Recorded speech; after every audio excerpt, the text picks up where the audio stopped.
Okay, let's go.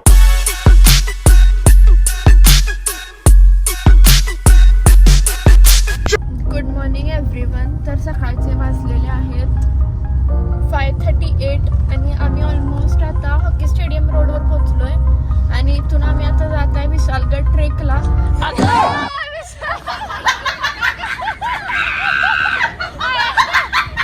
सगळ्यात मोठी गोष्ट म्हणजे आजला माहीतच नाही आपण ट्रेकला कुठं जात आहे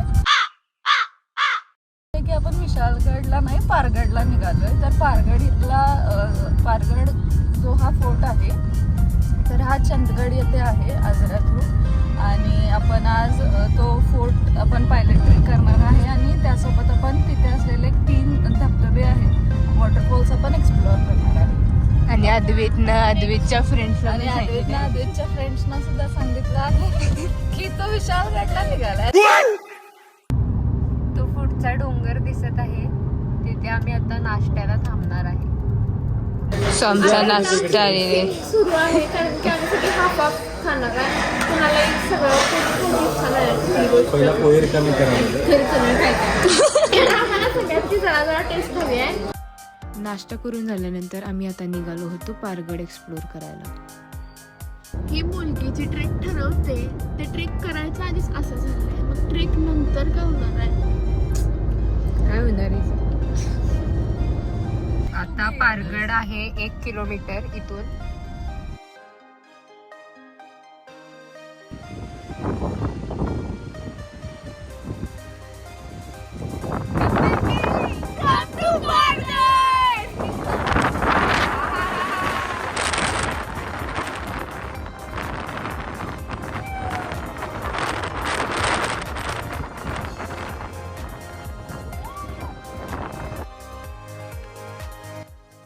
निसर्गाचं हे अदृश्य रूप बघून आमची इथून पायच हालत नव्हते, पण मनावर दगड ठेवून आम्ही निघालो आता पुढच्या वाटचालीसाठी.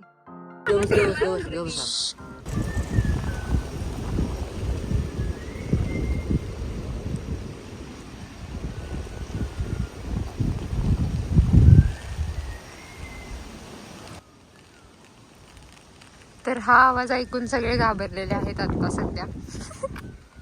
पक्ष्याचा आवाज आहे. आता आम्ही आलेलो आहोत पारगडच्या पायथ्याशी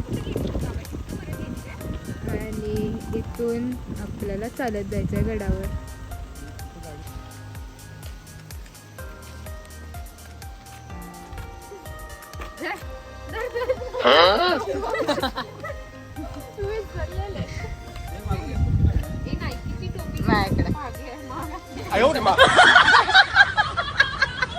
गडावर जाण्यासाठी 100 ते 150 पायऱ्या. इथल्या निसर्गाचा आनंद घेत आम्ही कधी चढलो आम्हाला लक्षात देखील आले नाही.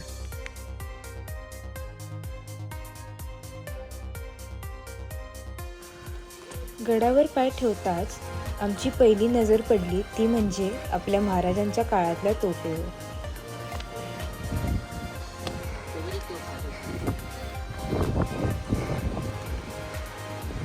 श्री तोफा महाराजांच्या काळात.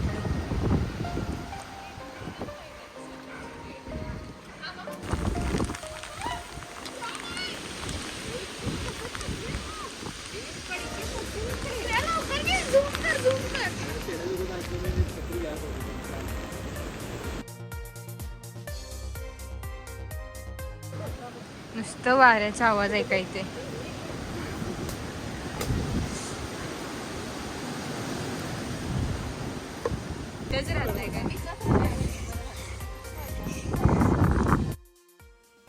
गड फिरत असताना या गडावरच राहणाऱ्या एका काकींशी आमची भेट झाली. त्यांच्याशी संवाद साधत असताना आम्हाला या गडाबद्दलचा आणखी थोडा इतिहास समजला.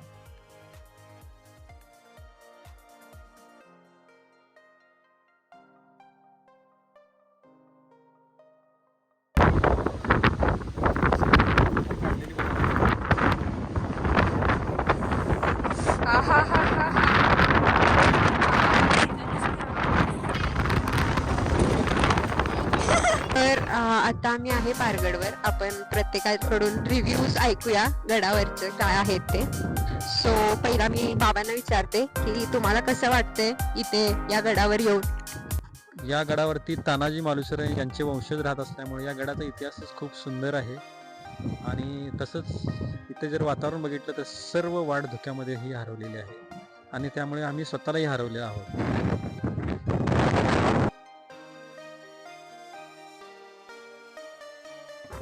तर आता आपण अर्पिताला विचारूया की तुला कसं वाटत.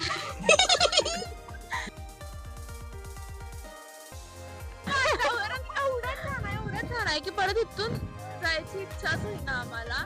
तिथं आम्ही अर्धा तास थांबलेलो फक्त वातावरण बघत. This is the best time to visit Pargad. या मॉन्सून मध्ये नक्कीच एकदा तरी पारगडला आलं पाहिजे. आणि पुढचे आपण स्पॉट्स कव्हर करूया म्हणून काका आम्हाला ओरडत आहेत की चला लवकर चला लवकर. पण तरी आम्ही निर्लज्जासारखं थांबलोय.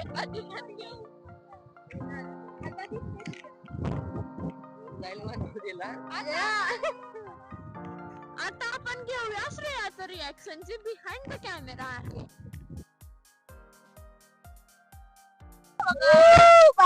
Let's go. फक्त 10:30 वाजलेले आहेत आणि तुम्ही इथलं वातावरण बघू शकता. बेस्ट आहे वातावरण. हा ऐतिहासिक किल्ला कोकण आणि बेळगावच्या सीमेवर वसलेला आहे, जो समुद्र सपाटीपासून 2420 फूट उंचीवर आहे. पारगड हा छत्रपती शिवाजी महाराजांच्या विश्रांतीचा स्थान म्हणून प्रसिद्ध होता. त्या काळी गोव्यातील हालचालीवर लक्ष ठेवण्यासाठी या किल्ल्याचा वापर केला जात होता. खालच्या बंदुकीने किंवा दगडाने मारा करता येऊ शकत नाही. शत्रू आपल्यावरती खालून मारा करू शकत नाही. अशा खिडक्या प्रत्येक गडाच्या बुरुजावरती तुम्हाला बघायला शकता की 350 वर्षानंतर सुद्धा गडावरती जी काही ड्रेनेज सिस्टम जी आहे, पाऊस पडल्यानंतर इथे पाण्याचा थेंबही सुद्धा राहत नाही आहे. तर ते डायरेक्टली गडावरून खाली पाणी पडलं जातं. तर ते पाण्याचा फ्लो हा इथून आतमध्ये खालीपर्यंत बुरुजावरून खाली पोहोचवतो.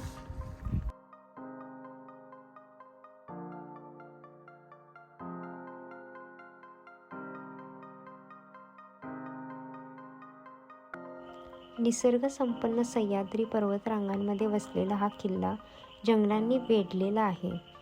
या भागाचं संरक्षण वन विभागाकडून केलं जात असल्यामुळे इथं वेगवेगळ्या प्रकारची झाडे, प्राणी आणि पक्षी सहज पाहायला मिळतात. हे आहे गडावरचं महादेवाचं मंदिर.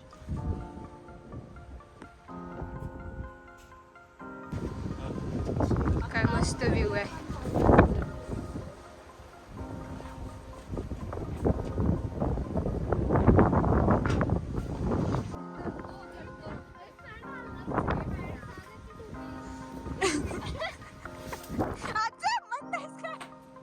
गड फिरून आम्हाला भूक लागली. पौष्टिक खावा की. काय काय माहिती. पौष्टिक काय तर खावा. भाजी भाकरी घ्या. मी श्रेयाला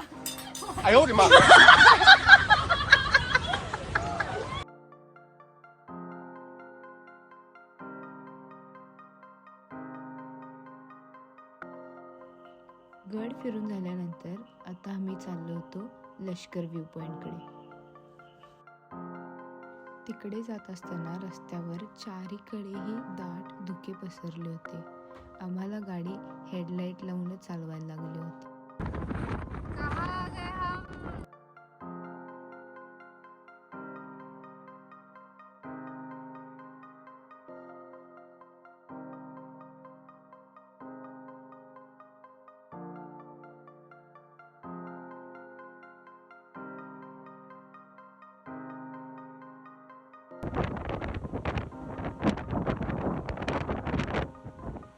पाऊस आलेला आहे आता. तिघं फास्ट पळत आलं आणि त्या तिघी कुठं तर अडकलेत आता.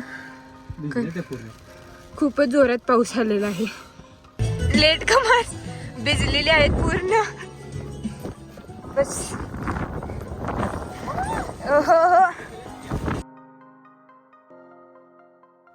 जेवून झाल्यानंतर आम्ही निघणार होतो आमच्या शेताच्या.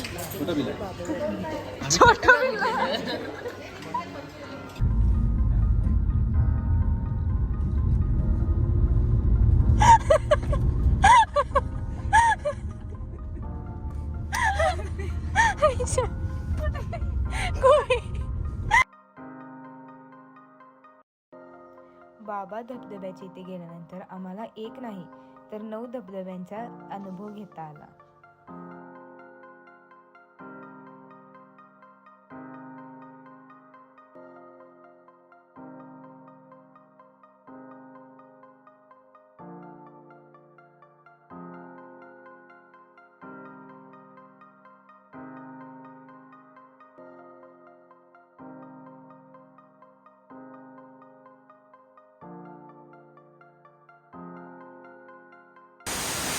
सो आपला बाबा धबधबा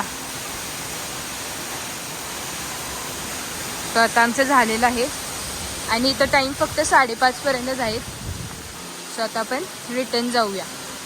लेट्स गो. सो येताना आम्ही आता भजी खात आहोत. कशी आहे भजी?